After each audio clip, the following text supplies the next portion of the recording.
Bom dia a todos, bom dia a todas. Sejam muito bem-vindos e bem-vindas a mais um ICL Mercado Investimentos. Bom dia para você também que está nos assistindo tanto pela TV UFMA no Maranhão, quanto em Sobradinho e Porto Alegre, pela Pop TV. Sejam muito bem-vindos e bem-vindas. Vamos hoje, meu último dia aqui sozinha com vocês, não é só com vocês, mas sozinha com vocês, porque a partir de segunda-feira eu vou voltar a dar bom dia para o André, porque ele volta de férias e a gente vai estar com o nosso elenco completo aqui no Mercado Investimentos. Se ontem o dia foi indigesto, hoje eu sinto informar que ele vai ser de novo, porque a gente vai repercutir falas de um influencer bastante conhecido aí do mundo das finanças, que acabou soltando que a pobreza é uma opção, entre outras coisas que foram faladas ali. Eu vou convidar vocês a refletirem comigo sobre o que foi falado e sobre como esse tema é abordado atualmente. A gente vai falar também da cesta básica, coisa que mexe aqui com o nosso bolso. E, além disso, vou fazer algumas ponderações só para deixar tudo bem esclarecido em relação ao agronegócio. Mas antes de tudo isso, vamos começar com a nossa agenda, que hoje está enxuta, não tem muitos indicadores aí na nossa agenda de sexta-feira. Nós temos alguns indicadores globais, mas aqui no Brasil a agenda está mais esvaziada. Então, vamos lá conferir o que tem de mais importante na agenda do dia. A gente tem a divulgação da produção industrial na Alemanha e na zona do euro, vendas no varejo. Já adianto que vendas no varejo acabaram ficando um pouco abaixo do esperado na zona do euro. Isso mexeu um pouco com o otimismo por lá, otimismo que estava bem presente por conta das eleições no Reino Unido ontem. Então a gente tem esse otimismo presente ainda nas bolsas europeias, mas esse otimismo já diminuído por conta nas vendas do varejo, que ficaram abaixo do esperado na comparação mensal. A gente teve produção industrial na Alemanha também às 3 horas da manhã, e às 6h40 na Índia, o presidente do Fed de Nova York, o John Williams, participou de um painel do Banco Central indiano. No Reino Unido, a gente tem a participação do dirigente do Banco Central Europeu em um painel em um evento sobre cultura de dados na supervisão bancária. E o Departamento do Trabalho, esse é o dado mais importante do dia, pensando no nosso cenário global. O assunto mais importante é o payroll. Payroll é a pesquisa mais completa do mercado de trabalho dos Estados Unidos e ela poderia fornecer dados que vão ali sinalizar para qual vai ser a política monetária adotada no país. Se vai ter corte em setembro mesmo. Então, vamos falar dos dados do payroll, porque eles são bem importantes hoje, sobretudo nessa condução de política monetária. E a gente vai trazer os pontos mistos também que tivemos no payroll, porque ele não foi ali em bloco numa direção única. A gente teve alguns indicadores acima do esperado e outros não. Então, a gente vai fazer essa leitura com vocês. Temos hoje também, às 14 horas, postos de petróleo em operação. E a presidente do Banco Central Europeu, a Christine Lagarde, participa aí de uma edição do encontro de economistas na França. Então, hoje uma agenda bem enxuta. Como a gente pode ver, no Brasil, a gente não tem dados muito relevantes na agenda. O que deve ficar mais no radar do mercado, novamente, são falas do presidente Lula. Então, a gente vai passar pelos principais tópicos aqui e passando pela cesta básica, que obviamente não aparece na agenda de mercado, mas na nossa agenda aqui, com certeza, ela sempre está presente. Medição do Diese, normalmente o mercado financeiro, infelizmente, não dá relevância, mas a gente aqui dá. Agora a gente vai falar sobre os fechamentos das bolsas asiáticas, sem a referência de Nova York ontem, e à espera do payroll. Então, o que a gente tem hoje de movimento acontecendo, depois desse dia que a gente não teve mesmo a referência do payroll, então do payroll das bolsas americanas, mas tinha toda essa expectativa pelos dados de mercado dos Estados Unidos. As bolsas asiáticas, elas não foram na mesma direção. Então, a gente teve algumas bolsas no terreno positivo, outras no terreno negativo e muito favorecidas não só por essa expectativa, mas também por fatores locais. Então, vou colocar aí na tela para vocês o KOSPI sul-coreano, que foi a bolsa que liderou o movimento de altas na Ásia. Ela subiu 1,31% nessa manhã, nessa madrugada, como preferirem, e acabou liderando os ganhos por lá. Ela foi bastante impactada pelo setor de eletrônicos. Então, a gente viu o setor de eletrônicos puxando muito o KOSPI para cima ao mesmo tempo que a gente tinha essa pressão e essa expectativa pelos dados do payroll que podem definir a condução de política monetária nos Estados Unidos. Então, um dia também misto com as influências vindo de lugares diferentes, vamos pensar assim. Porque Nova York fechada, a gente não tem o otimismo nem atingimento de recordes no dia anterior. Mas a gente tinha toda essa expectativa pelo payroll que não tinha sido divulgado quando as bolsas asiáticas fecharam. Então, elas vão repercutir de fato esses dados na segunda-feira. Mas aqui a gente já tem esse cenário de como foram aí as bolsas asiáticas nessa manhã e como elas poderiam influenciar a nossa abertura aqui no Ocidente, sobretudo no Brasil, pensando nas commodities e no minério de ferro que acabou caindo na China depois de vários dias consecutivos de alta. Mesmo assim, a gente vê o índice de commodities aqui como um spoiler para vocês. No terceiro gráfico, no cantinho, a gente consegue ver que o índice de commodities, apesar de tudo, está no terreno positivo e está subindo hoje. O Ibovespa está sofrendo ajustes e o dólar voltou a subir, mas isso é assunto para daqui a pouquinho, porque antes eu quero falar de alguns pontos, até para não deixar nada mal explicado aqui. Ontem eu falei do Plano Safra, eu falei desse aumento e dessa concessão de crédito subsidiado para o agronegócio exportador e para toda essa parcela de uma produção aqui, de um campo produtivo do Brasil, que tem muito poder econômico e tem muito poder político também. E eu não estava criticando a importância do agro na nossa pauta, nem de crescimento, nem de pauta exportadora. Inclusive, falei que o agro é responsável por crescimento do PIB, inclusive, o nosso país é dependente do agronegócio para uma parcela de crescimento do PIB, e acho que a gente até deveria fortalecer mais a nossa economia urbana também, para não ficar só dependente do agro, mas a gente sabe que tem essa importância sim. O que eu estava querendo tratar ontem é que o agro ele tem ali, não vou passar pano, eu gosto de apontar sim para as fragilidades que o agro tem, não fragilidades, para realmente os malefícios que o agro traz, não só ambientais, como também de concentração de renda, porque não adianta o agronegócio ser um ponto de crescimento do nosso PIB se ele não tem capilaridade desse crescimento. Quanto da renda criada no agronegócio realmente é capilarizada e chega à população? Porque o agronegócio, em sua natureza, é concentrador de renda e de poder. Então, era justamente isso que eu estava criticando, e critiquei, não critiquei, mas falei do Pronaf, mas acho que ele está longe do ideal. Acho que a gente deveria ter um olhar maior para os pequenos agricultores, para a agricultura familiar. Que bom que ele conseguiu bater recorde e atingir um patamar histórico, mas acho que ainda está longe do ideal e também quis fazer ali uma crítica em relação à concentração do poder do agronegócio e concentração da renda. Quando a gente vê dados de renda, dados ligados a esse tipo de coisa no agro, a gente sabe que a capilaridade é menor sim, e esse poder é concentrado economicamente e politicamente. Então era isso que eu estava querendo falar. Não falei que ele não é importante, como eu vi vários comentários ali perguntando, questionando, debatendo. Eu tenho aqui toda a abertura para falar com vocês. Podem discordar de mim o quanto quiserem, mas quis colocar aí uma visão diferente que normalmente a gente tem do agro no Brasil, que a gente tenta pintar como pop, como tech, como bacana, legal, amigo da população, e a gente sabe que não é bem assim. Então, era justamente esse olhar que eu estava querendo trazer para o agro e de um olhar diferente para o Pronaf, que eu gostaria que fosse maior, que eu gostaria que está longe do meu ideal ali da agricultura familiar, mas eu não vou entrar nesse assunto agora, porque a gente tem uns outros assuntos aí para tratar com vocês. Eu só queria realmente esclarecer esse ponto para não ficar nada mal entendido aqui. Então, vamos falar de cesta básica, assunto que mexe no nosso bolso, porque a gente teve aumento em 10 capitais pesquisadas aí pelo Diese. Diese sempre faz essa pesquisa de cesta básica e a gente teve esse aumento em várias capitais pesquisadas aqui no Brasil no mês de junho. Então, vamos ver quem continua liderando, quem teve maiores aumentos na variação mensal e quem está com a maior alta acumulada nos 12 meses em relação ao preço da cesta básica. Eu trouxe aqui para vocês o valor da cesta básica de fato, o quanto ele aumentou de junho em relação a maio e qual é a variação nos 12 meses, variação acumulada aqui da cesta básica nessas capitais que são pesquisadas pelo Diese.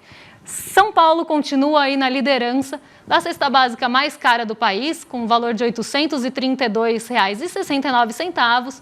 Teve uma variação de 0,71% no mês de junho e tem uma variação acumulada acima da inflação, a gente vê aqui. A gente sabe que os alimentos têm sido um fator de pressão na inflação, principalmente alimentos in natura. Então, a gente tem um aumento de 6,34% na cesta básica de São Paulo. Em seguida, vem Florianópolis, com um valor de R$ 816, R$ 1,88 de aumento mensal, um aumento bem grande, e R$ 5,77 no ano. Rio de Janeiro, com R$ 814 de custo, 2,22% e 9,9% de aumento na variação dos 12 meses. Porto Alegre, que tem toda a questão do que está acontecendo em Porto Alegre e no Rio Grande do Sul, a gente viu que a cesta básica tinha até acelerado um pouco mais no mês anterior. Ela está aqui em quarto lugar, com um valor de R$ 804,86, variação mensal de 0,43% e 4,05% de variação em 12 meses. Lembrando que se a gente for olhar no ano, essa variação pode estar um pouco maior, aí considerando de janeiro a junho, por todas as questões de tragédia e questões climáticas que a gente tem envolvendo o Rio Grande do Sul e Porto Alegre, que é a capital pesquisada. No quinto lugar vem Curitiba, com R$ 754, aumento de 7,66% acumulado no ano, um aumento bem superior à inflação acumulada no ano, e o aumento mensal também bastante acelerado aí de 1,81%. E aí a gente tem as cestas básicas que tiveram os menores valores e estão até com variação negativa no acumulado e no mês. Caso de Aracaju, com R$ 561,96, Recife, R$ 582,90, João Pessoa, R$ 597,32, e a gente tem aqui Natal com R$ 599,29. Só que hoje eu trouxe um olhar um pouquinho diferente do que a gente normalmente traz em relação à cesta básica. Eu peguei essa proporção da cesta básica em relação ao salário mínimo líquido. Pesquisa também divulgada pelo DIEESE. Então, o que a gente vê aqui de consumo da renda do brasileiro para comprar a cesta básica em relação ao salário mínimo? Então, quanto nessas capitais a cesta básica consome do salário mínimo líquido do brasileiro, do trabalhador brasileiro? Lembrando que esses dados aqui já tiveram em patamares muito mais altos em governos anteriores por conta de não reajuste também de salário mínimo, não só a alta da inflação de alimentos, mas também o não reajuste do salário mínimo real. Agora a gente tem uma valorização do salário mínimo real e apesar da inflação estar pressionando um pouco, a gente consegue ter uma proporção um pouquinho menor. Então vamos lá, São Paulo, a cesta básica mais cara aí do país, consome 63,75% do salário mínimo do brasileiro. Então, de tudo que ele ganha, 63% vai para pagar itens de cesta básica, itens básicos de consumo. E aí a gente sabe que 63% vai para consumir e para consumo de itens básicos, sobra pouco, por exemplo, para um lazer ou para outras contas que precisam ser pagas pelo brasileiro. Porque a gente não pode esquecer que tem luz, que tem água, que tem gás, que tem aluguel. Então, quanto sobra da renda se 63%, quase 64% da renda vai só para comprar itens de necessidade básica? Então, é essa reflexão que eu quero trazer, porque eu já vou engatar com o próximo assunto e vocês vão entender por quê. Florianópolis, com 62% da renda, quase 63% da renda consumida por itens básicos. Rio de Janeiro, com 62,35%. Porto Alegre, com 61%. Na média do Brasil, a cesta básica consome 53%, então mais do que a metade da renda é comprometida, porque a gente pode ver que em Aracaju, por exemplo, só 43% só, né? É um valor alto. 43% do salário mínimo é consumido por itens de cesta básica. Mas na média do Brasil, mais da metade vai para consumo de itens de cesta básica. E aí 53% na média. Então, vendo os menores ali valores, a gente tem Aracaju com 43% do salário mínimo sendo consumido pela cesta básica, em Recife 44,63%, João Pessoa 45,73% e Natal 45,88%. Então, nessa média, a gente tem aí metade sendo consumida, mas temos valores acima e abaixo, como é de se esperar. Então aqui eu trouxe essa reflexão para a gente entender que boa parte de um salário mínimo, uma pessoa que ganha um salário mínimo no Brasil e às vezes tem que sustentar uma família, vê mais da metade da renda, quase 64% da sua renda, no caso de São Paulo, indo para comprar esses itens de necessidade básica. E aí como é que a pessoa vive para justamente manter essa família? E aí eu vou trazer um assunto espinhoso, um assunto delicado, inclusive considero delicado, e a gente vai ver um vídeo agora de um influencer bastante conhecido no mundo das finanças e dos investimentos, um vídeo que ontem eu recebi e eu fiquei levemente horrorizada. Eu vou tecer algumas críticas, mas eu também quero fazer algumas reflexões com vocês. Então não fiquem bravos comigo se eu fizer vocês assistirem esses minutos de vídeo, porque depois a gente vai pensar junto sobre ele. Então pode passar o VT, produção. Cara, não dá pra crescer e enriquecer fazendo a mesma coisa, cara. Não é possível. Eu rodo o mundo inteiro, eu vou pra todo canto, eu vou pra todo lugar. Aí todo mundo vem e fala, como que eu fico rico? Eu falo, cara, faz um negócio diferente. A pessoa, ela quer chegar e fazer a mesma coisa. Ela não muda nada. Não é possível que todo canto que eu vou, as pessoas não estão dispostas a mudar. Sentar na cabeça delas, pegar ali uma parte do cérebro dela, virar e entortar esse negócio pra fazer elas mudar de alguma forma. É uma luta pra mim. Não é possível. A gente precisa fazer um negócio diferente. Você vai olhar pro canto do seu trabalho e vai estar todo mundo fazendo a mesma coisa. Ah, o que você vai fazer igual? Tem que mudar, cara. Tem que mudar. Você tá olhando pro seu lado, a pessoa tá chegando 9 horas da manhã, tô indo embora às 6 da tarde. Aí você vai falar assim, eu não vou chegar 8h59, eu não mereço chegar mais cedo, tô sendo pago pra isso. Vou chegar 9 horas, é 1 hora de almoço, então eu vou fazer 1 hora de almoço. Pra que eu vou fazer 30 minutos de almoço? Pra que eu vou voltar mais cedo pra trabalhar mais, pra produzir mais, se ninguém tá fazendo isso? Eu mereço isso? Não. Eu quero ser igual a todo mundo, eu quero ser aceito por todo mundo. Aí eu vou lá, me visto de viking, faço um negócio aqui, falo de grana, com essa história e vende. Aí o pessoal vem e começa a julgar. Eu tô cagando pra quem me julga desse jeito. Quem vai me julgar não vai ter o mesmo resultado. Quem vai me julgar vai ter o mesmo resultado de todo mundo, vai ficar pobre pra sempre. Tem que mudar, cara. Tem que chacoalhar, meu. Não dá pra olhar pro lado e ver todo mundo fazendo igual, achando que você vai ter um resultado diferente. Não tem como. O que tem aqui por trás? Criatividade, coragem, fazer uma coisa diferente, storytelling, inversão de prioridades. Gente, a maioria das pessoas vão morrer pobre. Vocês têm noção disso? A maioria. Só que a maioria, por opção. Nem todos, que existem pessoas que a gente precisa resgatar de fato. Mas a maioria vai morrer pobre por opção. Porque elas poderiam ter feito algo diferente, mas não fizeram. Por quê? Pelo medo do julgamento. Se mantiveram estagnadas e não chegaram em lugar nenhum. E no final da vida elas vão ensinar o filho delas da forma errada de novo. E o filho vai ser pobre, e vai sofrer, e vai passar isso adiante, e vai criar famílias destruídas e assim por diante. A gente tem que mudar. Bom, sem palavras, esse vídeo me causa até um pouco de mal-estar, porque eu acho muito cruel a gente colocar que a pessoa vai morrer pobre por opção no Brasil. A gente acabou de ver que a cesta básica, itens básicos de consumo, consomem 64% do salário mínimo. Então vamos pegar uma pessoa que ganha um salário mínimo aqui no Brasil. Ela tem que gastar 64% com itens básicos de necessidade. Ela precisa pagar aluguel. Ela precisa pagar sua água, ela precisa pagar luz, ela precisa ter gás para cozinhar, se tiver gás para cozinhar. Então, a gente tem uma realidade no Brasil que é totalmente descolada disso. E aí não dá para falar que se você chegar 1 minuto mais cedo no trabalho e sair meia hora depois, isso que vai mudar a sua cabeça para que você seja rico no Brasil. E aí eu quero tecer 2 pontos de crítica e um de reflexão aqui, como eu falei com vocês.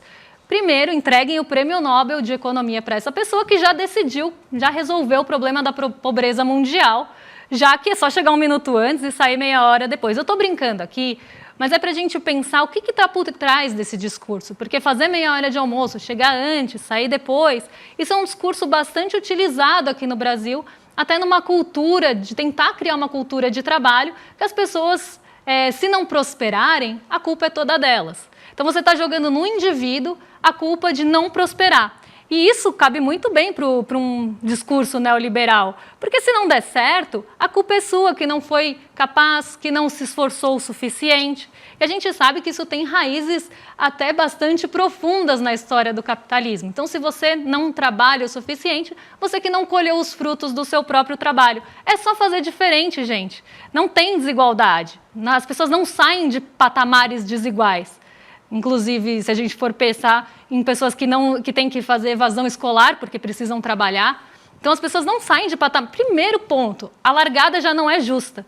Muita gente sai atrás nessa largada. E aí você coloca a culpa no indivíduo e a gente sabe que ele é uma das principais vozes quando a gente está falando de mercado financeiro, de investimentos e também dessa coisa do empreendedorismo. E para quem estava no Despertar Empreendedor, que eu até fiz um discurso um pouco crítico, um beijo para quem estava no Despertar Empreendedor e está aqui no chat, que eu vi até algumas pessoas, eu teci algo crítico sobre isso, era sobre isso que eu estava falando. Porque se a gente coloca que a culpa é da pessoa, com todo esse discurso moldado, também é muito fácil de você tentar vender uma outra ideia para ela como se isso fosse uma mágica. E a gente precisa entrar nesse debate, entrar nessa discussão em relação ao que é ser empreendedor, o que é finanças e investimentos. E eu acho que essa é a importância, inclusive, do nosso programa aqui, da gente não ficar reproduzindo esse tipo de discurso, que é normalmente o que mais reverbera por aí. Eu conheço jovens, pessoas bem jovens que seguem esse tipo de pensamento. Então a gente precisa mudar isso, porque não é um passe de mágica, as pessoas não estão saindo numa largada igual. Ser pobre no Brasil, a pobreza no Brasil não é uma opção. Ela é mantida ali por várias estruturas, inclusive de poder, inclusive, por exemplo, do agronegócio que não tem capilaridade na sua renda. Inclusive por outros aspectos, inclusive esses aqui, de essa cultura de você tem que trabalhar mais e mais, e quem que vai ganhar com isso no final da linha?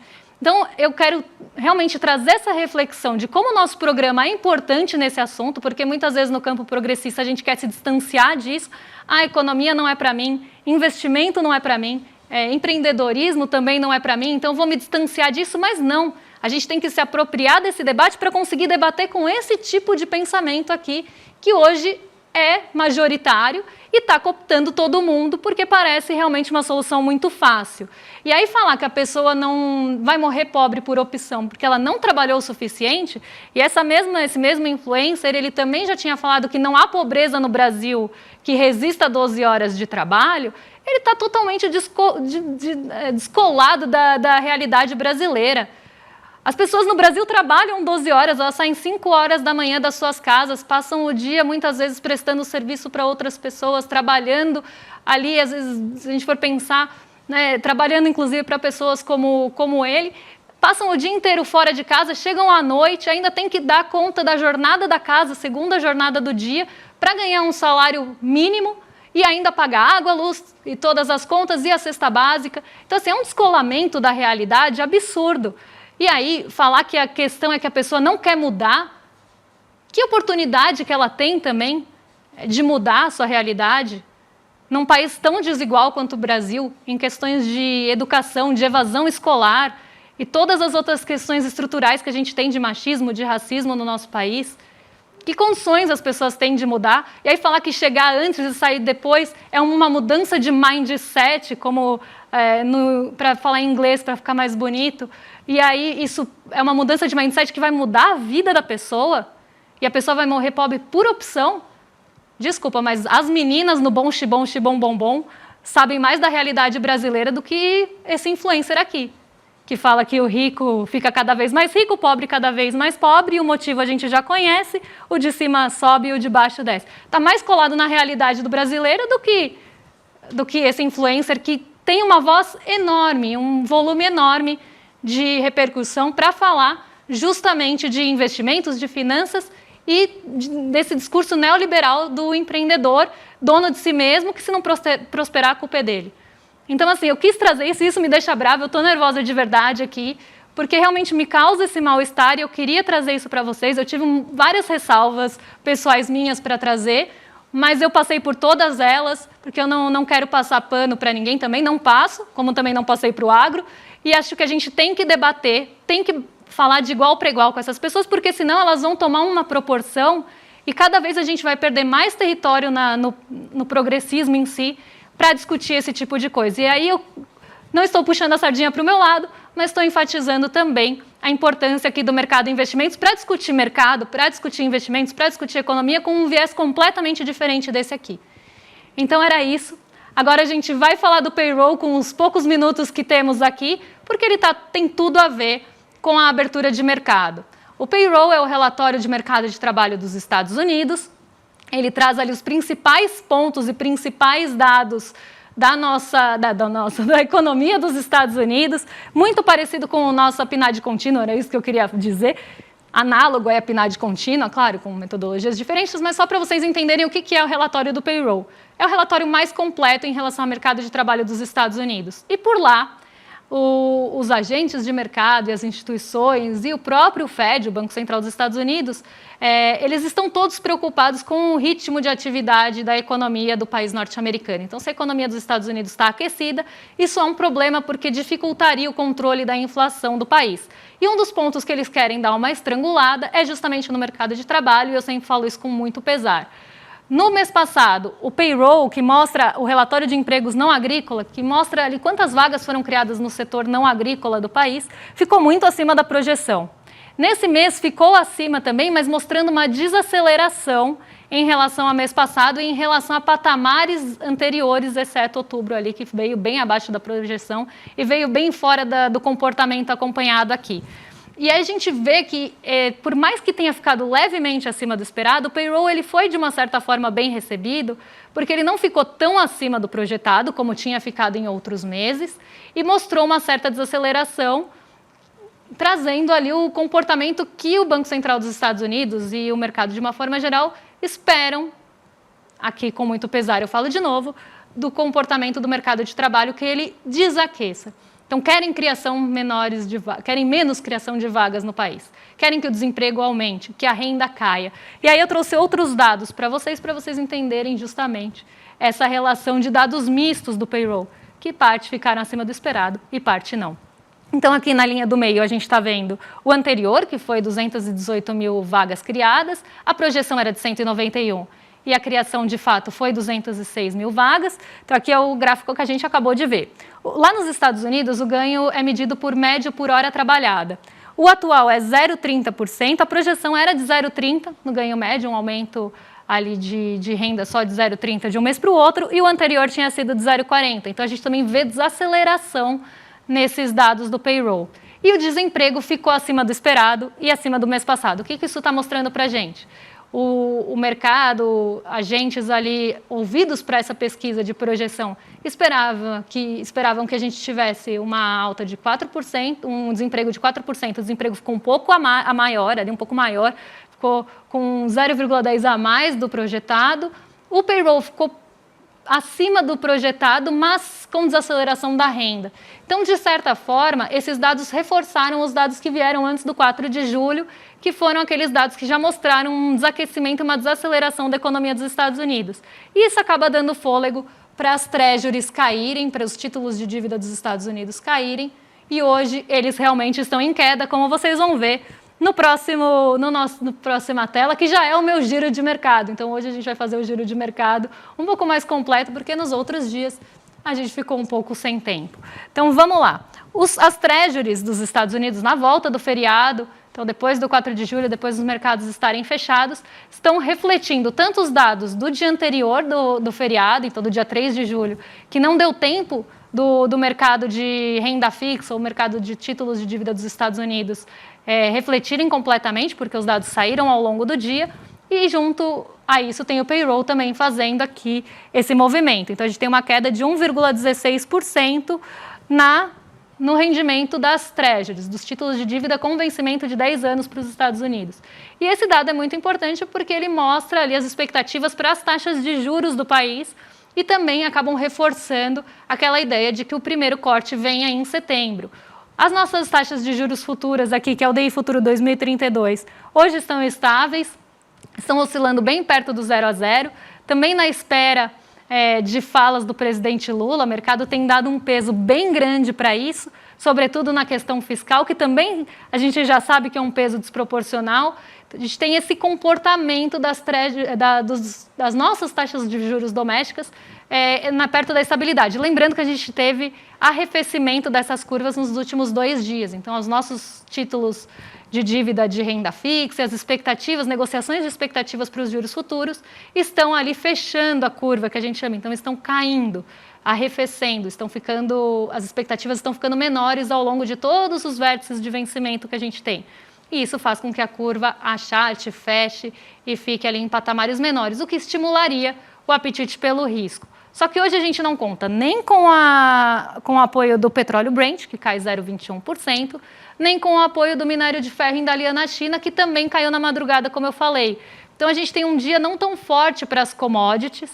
as commodities acabaram não tendo um peso positivo hoje para o Ibovespa, então a gente deve operar sem esse reforço das commodities, mas nosso índice não está tão aprofundado nas perdas. Ele está caindo 0,18%, muito por conta de realização de ganhos de toda a semana mais positiva que a gente teve, sobretudo aí nesses últimos 2 dias, que a gente teve uma esticada um pouco maior da nossa bolsa.